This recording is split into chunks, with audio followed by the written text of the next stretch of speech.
Today, we're going to be talking about this really rare Korg Sigma synthesizer. Does it look like a preset synthesizer? Yes, it does, but it does a whole lot more. So stay tuned and let's check it out.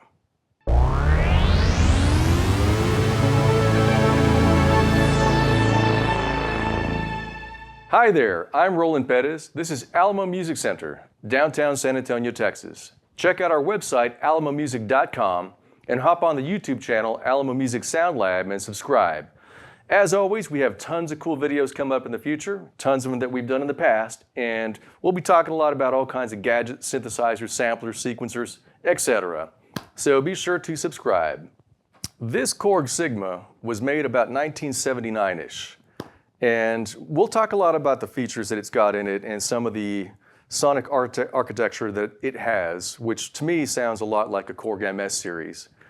But I'd like to go a little nostalgic on you. I'd like to go backtrack with my history with the Korg Sigma, my love affair with the Korg Sigma. It all starts back in 1996. Back in my hometown, there was about 2 small music stores, one of which carried all the new stuff. You know, for example, Insonics, ESQ1s, SQ80s, EPS samplers, Korg M1s, O1WFDs, all of the standard fare for that era. But the other music store was a place called Beto's Music Store. It was a very small shop, and it had been there forever. Now, back in that day, you wouldn't find a vintage synthesizer boutique market just about anywhere. It just wasn't in the books of that era. But for some reason, this place, when you walked into it, it was straight out of the late 70s to about the mid 80s. All of this guy's inventory was classic stuff. And it's not like he sought to find the stuff. He didn't seek it out, you know, buying it from this shop or that seller, etc. This was stock that he had bought back in the 70s and 80s, just never had the ability to sell, most likely because he was charging list price. But that's another point. Anyhow, so in the mid-90s, you walk into this music store, and it was a time warp back into the early 80s, late 70s. The first time I walked into that music store, right at the entrance to the right-hand side was a rack of keyboards. And on that rack, bottom shelf, was this Korg Sigma. And just the look of it really intrigued me. I knew it was a preset synthesizer, but I thought it was a lot more than that. And once I got closer and started looking at it, it indeed was a lot more than a preset synthesizer. I reluctantly asked the owner to let me play it because he didn't want anybody to play his gear, which is another reason why his gear had stuck around for decades, right? Anyhow, he allowed me to play it, and I fell in love with it. I was all about ready to buy it, and I turned a corner, and I saw a multi-moog. And I was in love, yet again, with that keyboard. Needless to say, after noodling around with the multi-moog, I ended up buying that keyboard instead of the Korg Sigma. So for years and years and years, I missed the opportunity to get this keyboard and play it in my rig and use it for my recordings, but I always thought about this keyboard. Years later, I ended up buying one and used it for several recordings, and I loved it, and I really love the sonic integrity of it. It's just, to me, the filter section sounds like a Korg MS series. It sounds like a Korg MS-10, MS-20, and I think it was because this was built around the same time as the Korg MS-10 and 20, 78, 79, 80, etc. So my gut feeling is that Korg incorporated a lot of the technology behind the Korg MS-10 or 20, the filter section and stuff like that, into the Sigma, but put a mask on it to just kind of make it easier for a newbie in synthesizers to get into synthesizers. So by adding a couple preset tabs and some very simplistic knobs above each one of these tabs, it still was a synthesizer, but more friendly towards a new person on synthesizers. Anyhow, flash forward to last week. Last week I was in Austin, Texas, and a friend of mine said, "Hey man, you gotta go check out this pawn shop." Okay, cool. You know, I haven't done that in ages, you know, searching for gear at a pawn shop, because back in the day you could find a multitude of crazy, awesome items in pawn shops. It hasn't been much like that lately, but I decided to give it a shot. So I went downtown Austin, a little bit south of it on Congress, way south on Congress, and I walked into this nasty, dirty pawn shop, and what do I find? I find this Korg Sigma. Wow! I mean, that was amazing enough as it was, but right on top of it was a Moog Opus 3. And there was a 1970s Gibson Custom shop. I mean, Gibson Custom rather.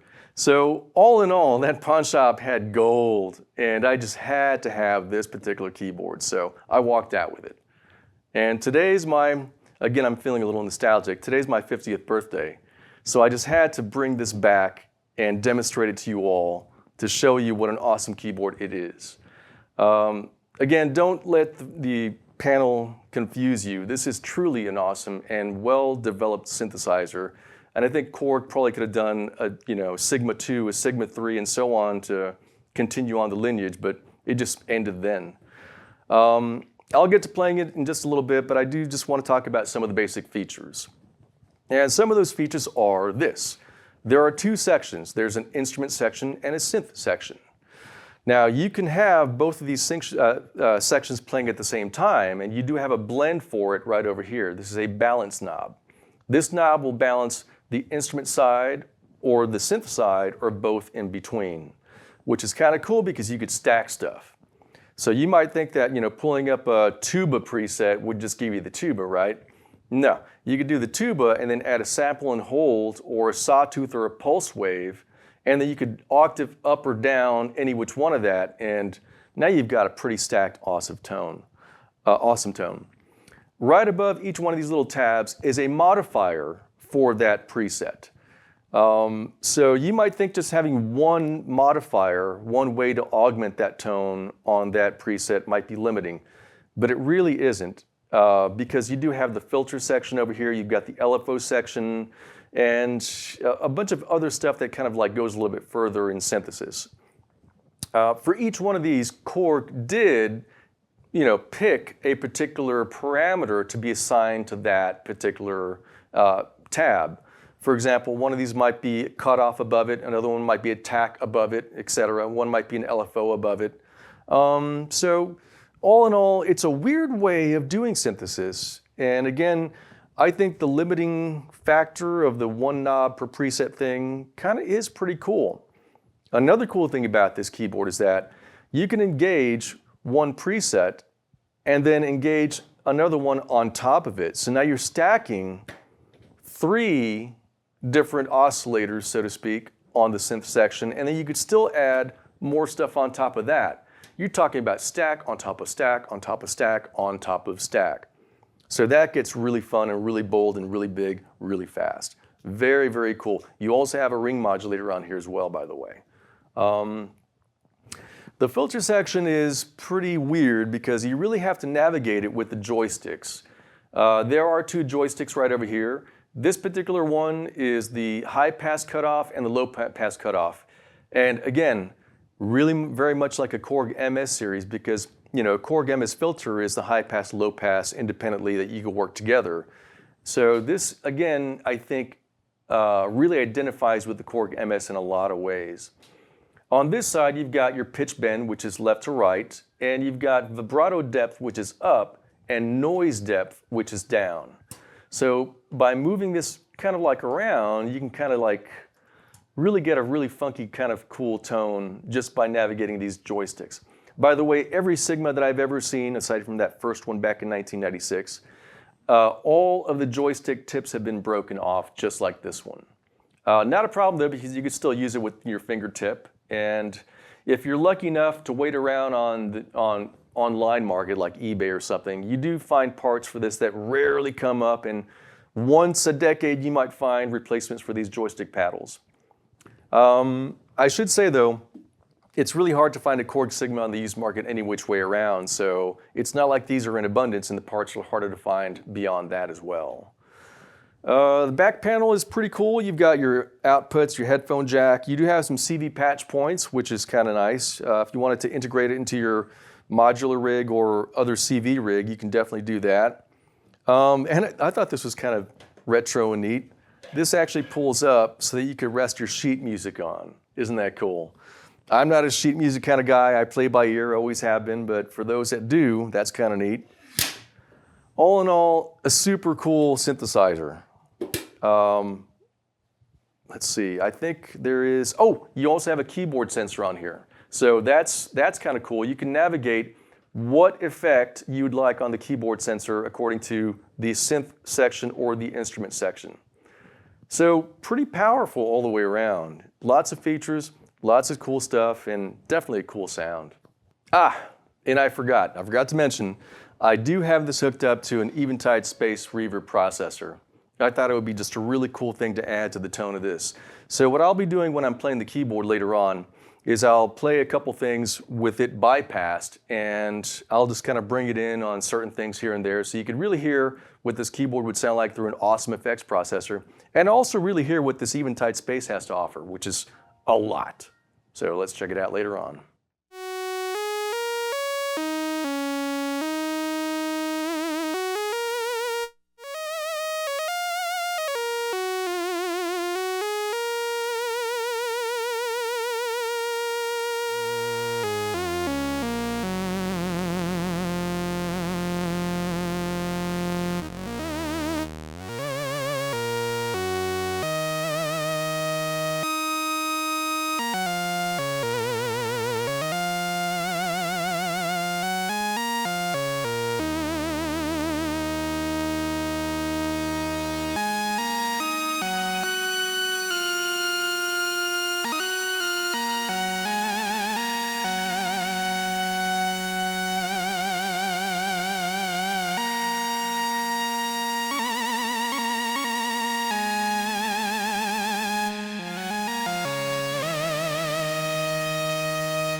Well, I really hope you enjoyed checking out this really cool Korg Sigma synthesizer.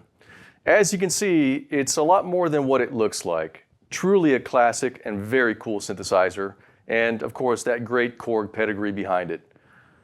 As always, Alamo Music Center, downtown San Antonio, Texas. Check out the website, alamomusic.com. Hop on this YouTube channel and subscribe. It's Alamo Music Sound Lab. And be sure to check out our other channels for guitar stuff and all kinds of piano stuff as well. I'm Roland Pettis. Thank you for watching.